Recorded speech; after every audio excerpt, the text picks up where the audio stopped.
Hey,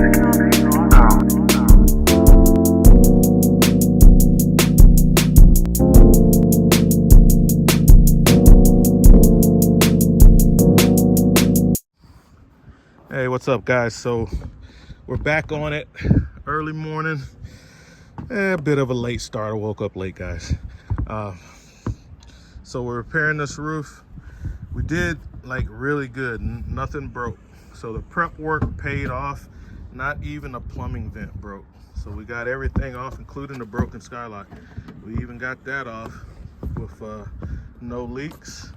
And then to get this rubber off, see, you're gonna cut this in strips. It's gonna come off a lot easier. All right. So there's a few things you got to do inside. You got to disconnect the air conditioner on the inside, and this antenna, it's gonna have an inside piece.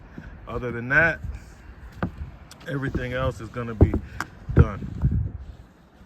Now, this is a bonded roof. You see how the see, it's just like a 1/4 inch piece of plywood and then a bunch of foam.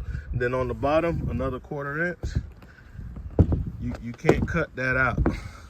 You got to remake it. It's vacuum bonded together. It's basically thin plywood glued to a thick sheet of styrofoam on both sides. If you try to cut that out, you're gonna mess up the roof. The roof is gonna leak. It's gonna leak from condensation. Okay. So this just has to be repaired in a different way. Have to glue another sheet of that 1/4 inch plywood on top of it. So I get a thin glue and just it's gonna have to get glued back together to repair spots like that. You know, where it's flaking up, don't go picking at it. You gotta cut. This whole roof has to be recovered with more wood after the plastic is taken off. So even on a roof that's not bonded like this, I always do that because it makes for a nice smooth finish when you put the new glue and the new fabric on the roof. But yeah, don't go cutting into this. You're gonna find rotten spots where your screws don't grab. You might have, you see, because this is all rotten. You got to repair it by just putting the wood back on top and gluing it all together. So whatever you want to use, you know, whether you're gonna go with epoxy or whatever, you got to get it all glued back together, and then we'll put the new rubber back on it. So it's stapled on the sides, so the rubber, after you stretch it, it's stapled on the sides, so you got to fight with the staples to get the strips off. So right now I'm going down on the inside so that I can let me get down, start working on taking off the air conditioner and the that antenna, which is old school, which if it was me, I would just replace that thing and get rid of it, but I'm gonna put it back. We didn't break it, and I'm just gonna put it back. Me, I would take the opportunity to upgrade it and to put an omnidirectional antenna on the roof, but the customer didn't say anything about that. See, it's one of those dealios like this right here. Why they don't clean these things out before they bring them for service. So there's like a little Allen key holding the handle on, and then you can get to the screws, take all that apart, and that's it. Now the air conditioner, I'll end up having to let this slide out and get over there, drop that cover, and take the 4 mountain bolts off. So let me get my Allen key set and start disassembling. All right, guys, so you got to take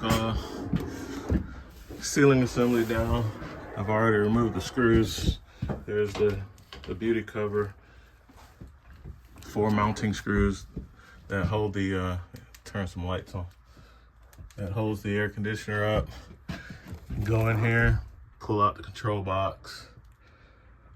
This one has swing nuts. Disconnect the umbilical cord. That's gonna be that's gonna go with the air conditioner. You see they got it taped up. This can't be connected. Take out the freeze plug. And then just drop the umbilical cord. You don't have to take any of those wires off. You need to drop all of these because they're sitting proud, and we need our material to lay flat on the roof. So we're gonna go all around, swing on back. Now if it has a really short one, you can leave it. But see, these are tall.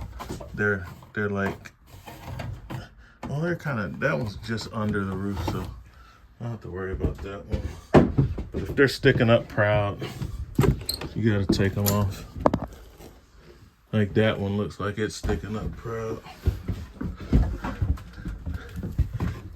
Yeah, it's sticking up above the roof line, so that has to come off. Any of them that's sticking up past the roof line will have to come off. Okay. We've already removed the antenna. If you got a more modern one, you don't have to, you know, that was a 2mm Allen key, a spring, and then take that out and you're able to lift the, yeah, that one's sticking proud. So I'll just go ahead and drop them all. I don't want any issues. So work on this control board and dropping all of these shrouds. All right, so this is the part you leave hanging. You just disconnect the umbilical cord and the freeze sensor. The umbilical cord is gonna stay with the air conditioner. Somebody thought it was a bright idea to use spray foam instead of Havoc tape to seal the air conditioner. It's not serviceable like that, so I have to take all that crap out and put it back the right way. You see how it's sticking? See, that compromises the seal when this has to go back. So go on the roof and pull on the top of the air conditioner. I'm gonna take this off, okay guys? Notice the tabs. This needs to be tightened down to the tabs hit the roof line. All right guys, we're still on part two of the roof replacement. And now that we have all the rubber ripped off, you can see all the failure points. So we had the worst one, which nobody even thought about or looked at. They thought the skylight was leaking, but it was the refrigerator vent. So the refrigerator vent had a really bad leak. That's really gnarly and moldy and everything over there. That's pretty rough. And then that water is traveling down because this is aluminum frame camper. So it's riding along the aluminum in between that and the fiberglass wall, and it's rotting out the parts as it goes. So it's coming down there and it rotted out this side. And then you can see that they had a second leak at the fan. Let's get up top and take a look at that. And it's been there for a long time. Now they bought the camper used, so they don't know. You know, they try to fix what they could, what they knew about. And you can see in here where that's been leaking for a very long time.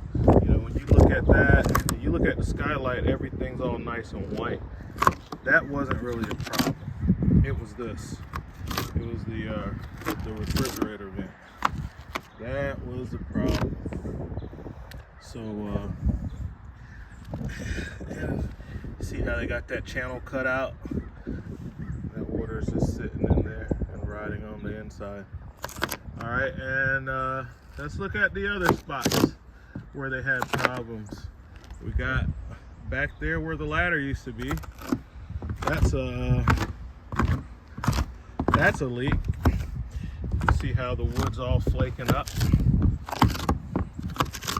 Now we got to repair all this wood with like a, you know, tight bond, something that's gonna remake the wood dry. It's sandable, or you can use an epoxy. But all the bad spots have to be sanded and refinished. and then put your Luan across everything for a smooth PVC, which is, I'm going with the PVC. That rubber that they had is so thin, and that stuff wasn't any good. It wasn't even a TPO, because TPO has a black felt back on it. I'm glad it wasn't TPO, because this glue is super sticky.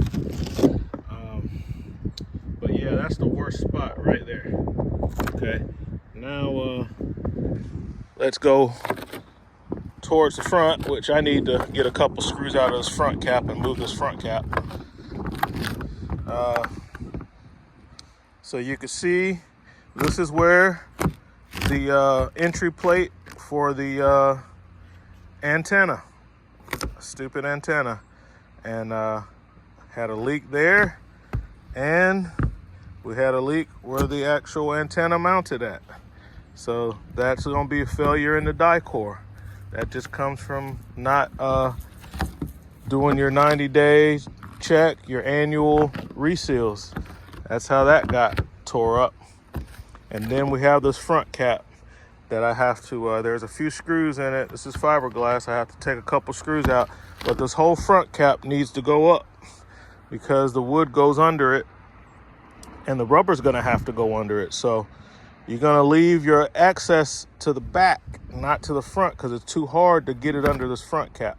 So you're not going to have a lot of room. So we're just going to go maybe 3 inches under the fiberglass. And then, because I buy this thing, it's like 3 or 4 feet. I oversize it to make sure if it gets crooked, we're still good. So don't line it up nice and even with the back, the rubber that is, but we'll get to that when we get to the next part. But anyway, this front cap has to come up. This is a fiberglass cap. That last one I did, it wasn't fiberglass front cap. It's all stick and tin, so it's different. You don't want to break this fiberglass. You break this fiberglass cap, you get ready to spend a good 10 grand or so. So better be real careful with this. All right, I'm gonna get the screws out and then go along the sides and finish taking this out. See if you could see, I've taken the corner molds. I have them pushed back, you see, because we need everything out of the way for the wood and the rubber. And as you can see from the factory, they did masking tape on the joints, duct tape on the sides, and then on the back they got another tape. So I basically do something similar. We normally would run duct tape on the whole thing, but I do have blue masking tape for the center. The reason they're going with the masking tape instead of the duct tape in the center is because it's thinner and it doesn't show up as much after you're putting the when you're putting the new roofing down. So I think I got some blue, so we'll go with that. And then I think I got some black Gorilla tape for the sides. But you can see that's how they're doing it. I guess they had certain areas. See, they cut this wood short here. This wood is cut short. You can see where they missed. And then some of it is going to the edge, and that's where they got the tape. Typically, you have all the wood cut right, and this black tape would be going all the way down the whole length. And you can see the staples. Those look like 5/16. That's what's gonna hold the rubber down. So I gotta take all those staples out, get them out of the way, because that's gonna be in the way of the rails that have to go on. And we gotta put new staples in to hold the rubber down. So next step is, like I said, getting your front and back caps opened up, and then we're gonna start laying the wood down. But before we do that, we gotta fix all these, we gotta fix the bad spots. You see, I got like a gallon of Tight Bond down there. You can get that in waterproof. They make a bunch of different Tight Bonds. That's what I'm using. If you want to use epoxy, use epoxy. And name of the game is you got to fix these spots because this is bonded. You can't go digging up and separating the bonded roof. It's gonna make more harm than good. So don't even try it. I mean, you could try it. You're just gonna be spend a lot more money when you gotta buy these bonded panels. You know, which is the interior and the exterior. I'm not making that mistake. So we got to fix all this stuff. So that's what we got. Yep, there's all the stuff that came off the roof. Nice and neat. Look at that. All right. So any compromised spots, you got to treat with the tight bond, build it up, let it dry, sand it down, get it. You're remaking the wood with the tight bond. And then after you do that, you can lay the new wood on top. Just use staples along the sides. You got to use a pretty strong staple gun. This is working because there's aluminum framing, so you need kind of like a heavier gauge staple on the edges, but in the middle it's just wood, so it doesn't matter. All right, guys, so we're moving right along. And down the plywood as we go. Cutting our holes as we go. Those are going to serve as to get your air bubbles out. So, little trick that I use, I cut these off flush, use a coupler later to get those to go on. See, Tracy done got that AC hole cut out. The rest of these we cut out from the inside because we can get in there. So, and of course our staples will go get taped over, and then this whole thing is gonna get glued. So, looking really nice. This is hardwood plywood, and we're about halfway there. All right, guys, so after you lay your plywood down, make sure you mark all your holes. It's gonna get covered up with glue and stuff anyway, but mark all your holes, cut them out. If you're gonna leave them like I left some, mark them, because right there is a refrigerator vent, and I got some little small antenna holes up there. Next thing you're gonna do is you can get your masking tape. You're gonna tape your joints. Tape all your joints, and use masking tape for that. I got it kind of hanging off the side over there when I did my last strip. And the guys down there cutting it's gonna go up here. And that's gonna be all for the wood. This gives you a nice base so that you can start laying your rubber. Now, you can't have anything like this. Stuff like that. That's got to come out. That's gonna mess up your. It's gonna mess up. It's gonna come through the rubber. You can't have anything sticking proud. That's why I have my gun set to sink them deep. So that's the last piece of plywood gonna go there, and it only goes under a little bit. And then you see the black duct tape. It's gonna go from the top to the corner. So it's gonna be like a 3 or 4 inch wide duct tape. That's gonna go over the rest of this. All right. After that's done, the next step is going to be putting your roofing fabric up. You know, I'm always on the lookout for. See, I can see them from a mile away. It's sitting too proud. Take a hammer and knock those down. I see a lot of some staples that gotta come out. You gotta go flush, it gotta come out. It can't be sticking up even a little bit. See, the tape's gonna show you that. I can see through the tape where staples are sticking up a little too much.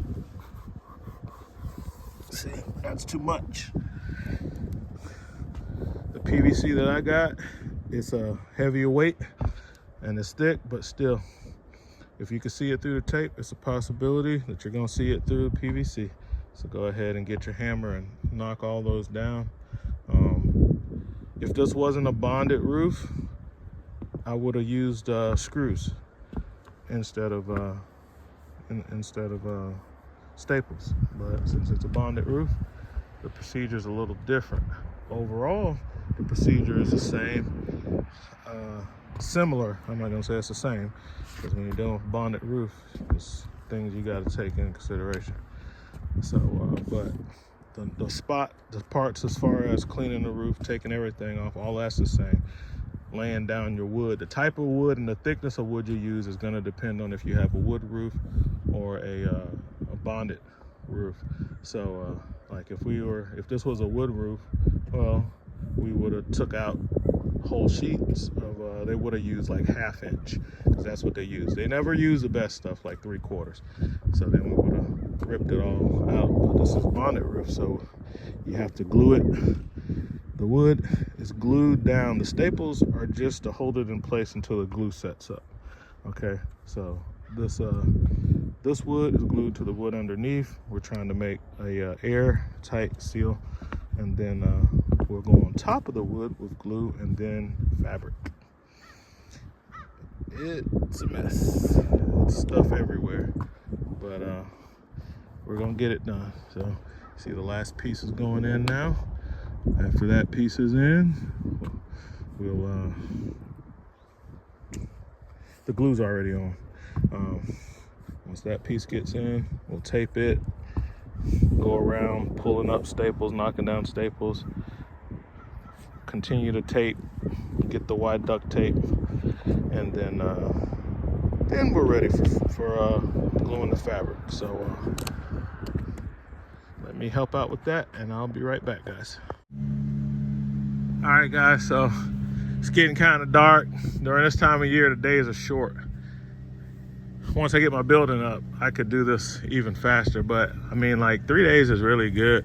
This is the second day, so this is part 2, and I'm showing you on the outside. So the last step for today, because I had a short day and I woke up late and started late, dry fitting.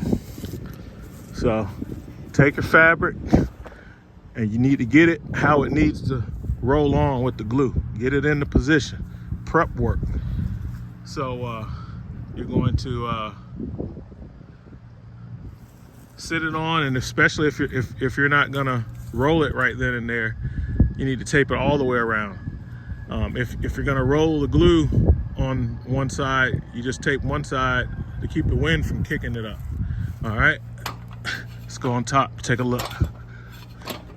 All right, so that's about how much you need tucked under that front cap.